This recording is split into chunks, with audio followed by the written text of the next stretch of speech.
sea of grass has its own leviathans and schools of lesser creatures. And like the blue ocean, there are predators on the move. Africa's greatest predator, the lion, Panthera leo, can weigh more than 500 pounds, run 35 miles per hour, and leap 36 feet. To find a lion, you want him to find the bait that you've put out. With the heat here, your bait only lasts for so long, and then it really goes rancid. It's rotten. It's rotten.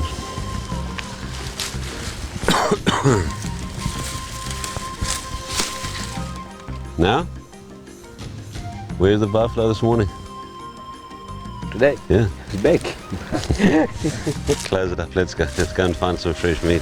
Time to get busy now. I love hunting buffalo. I mean, I really like hunting buffalo, so I'd come back here to hunt buffalo all day long. They just vanish into that grass. It's like deep sea fishing. You're just looking for the birds. It's a very different kind of stalk here. You're doing a lot more glassing. You're looking for whatever tree you can find and climb and look out over the grassland, or find the cattle egrets that are either circling above them or bouncing off their backs. And then once you get off the truck to go in, where you might have 1,000 yards, what looks like soft grassland from the truck is a maze of different kinds of grass and burnt areas and gorongos, and it challenges you on every level.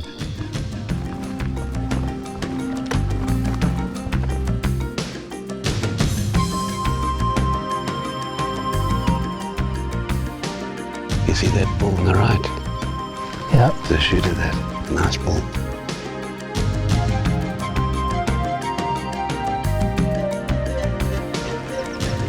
You can smell the buffalo. We sat there for quite a while and we were comfortable, ready to sit there for a couple of hours, and then all of a sudden, out of the blue, boom, plover comes over the top of us, starts screeching, herd gets up, we get up, without even a second, boom, they were gone.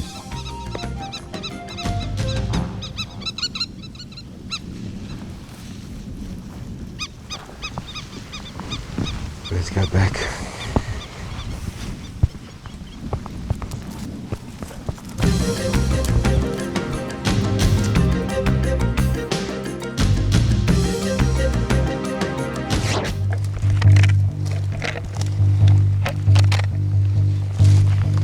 Paul's very, very serious about what he does.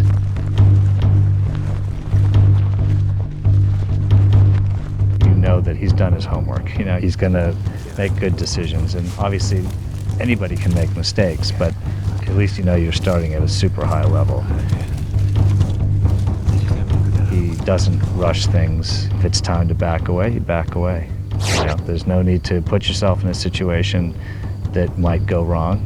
There's just no reason. Not a very good shot. If you're not happy with it, don't take it. How far do you think that is? About 110 yards. Let's try and move forward.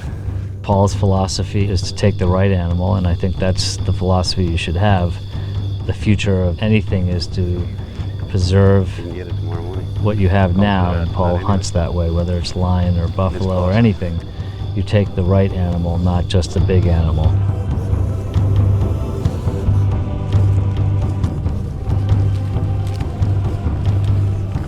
Well, he's really big and really young, so we're not going to take him. We're going to let him grow. He's pretty to look at.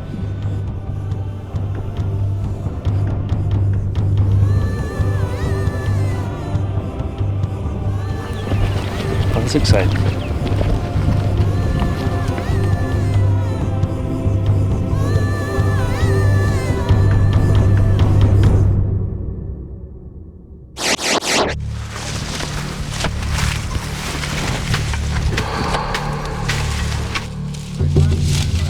We took a nice little bull yesterday after crashing into a gorongo.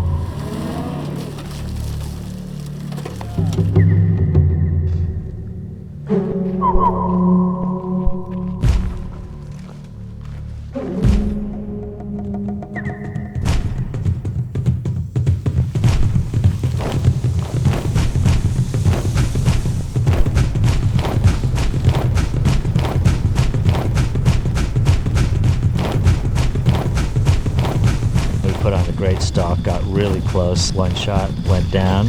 Lovely day. Death in the tall grass by double. That's what that is.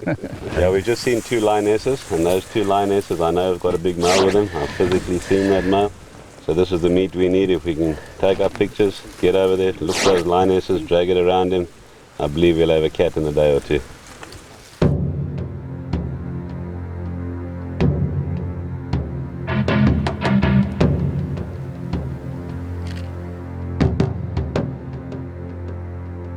Baiting is a technique as old as lion hunting. A buffalo used for bait is one that has been taken on license, so it is figured into the management quota. A buffalo like this will be meat for more than just a lion. In the end, it will feed hyenas, jackals, and vultures, and a myriad of smaller scavengers. There's more to hunting with bait than just leaving a carcass.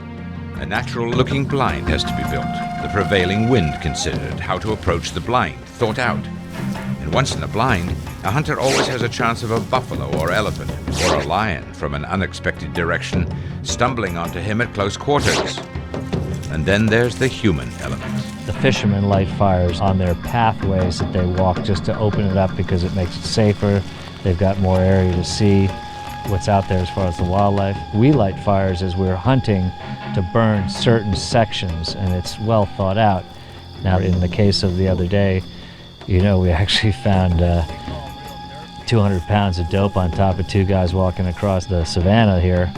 Now, these guys set a fire that we could see off in the distance, and we had already put a buffalo down. We were setting up because we'd seen 2 lionesses, and we knew there was a big male lion there. And we built the blind, saw the fires, and figured the wind direction and the gorongos, the water channels coming down from the mountains.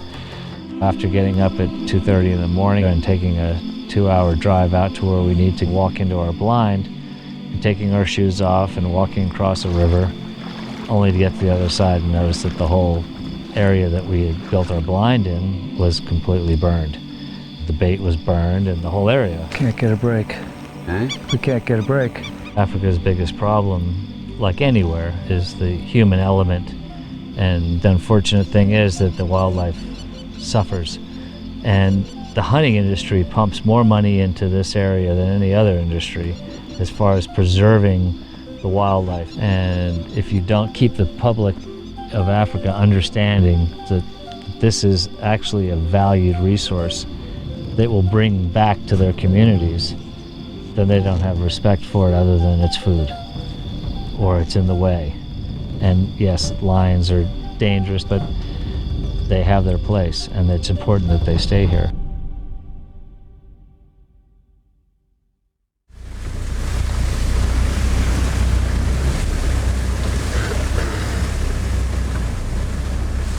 The chance for a lion now has grown slim, but the hunting goes on. For Cochran, it would seem that the odds would have to get better. That guy right there? The one that just looked back. I think he's a shooter.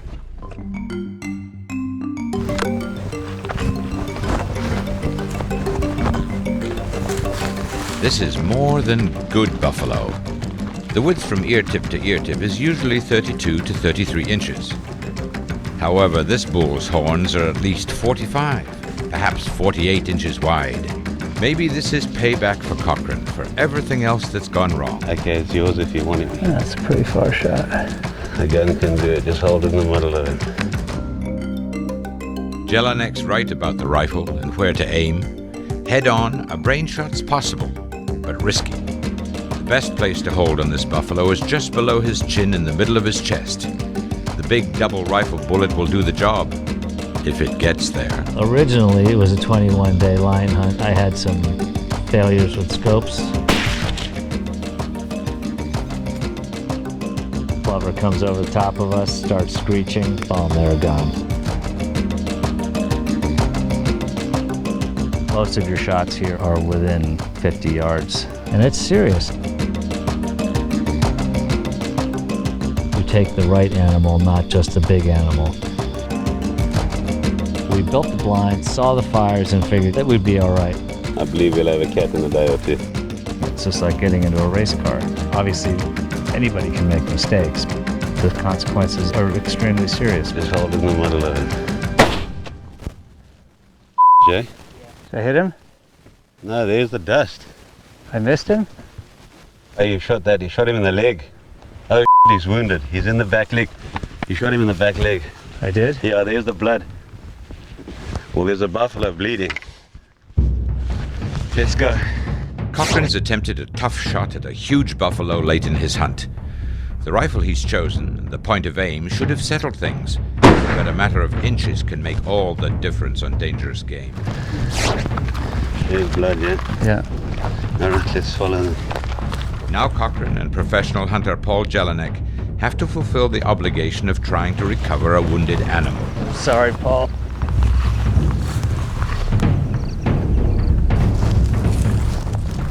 For a while, it looks like they might have a chance at finding him, until they see that the herd's split. There's no way to tell which half the bull went with. He's keeping up with the other buffaloes, though, so the wound cannot be too serious. Maybe that's the one stroke of good luck on this hunt, though he'll still be counted as game, taken on Cochran's license.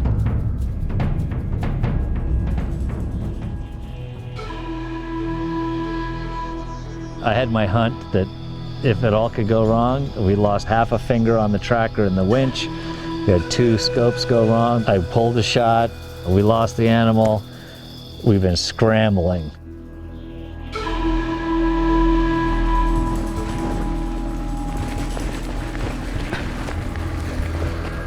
Okay, can you see him? He's looking towards us. Yep, I can see him.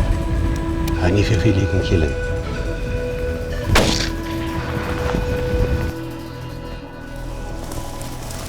There he is, come.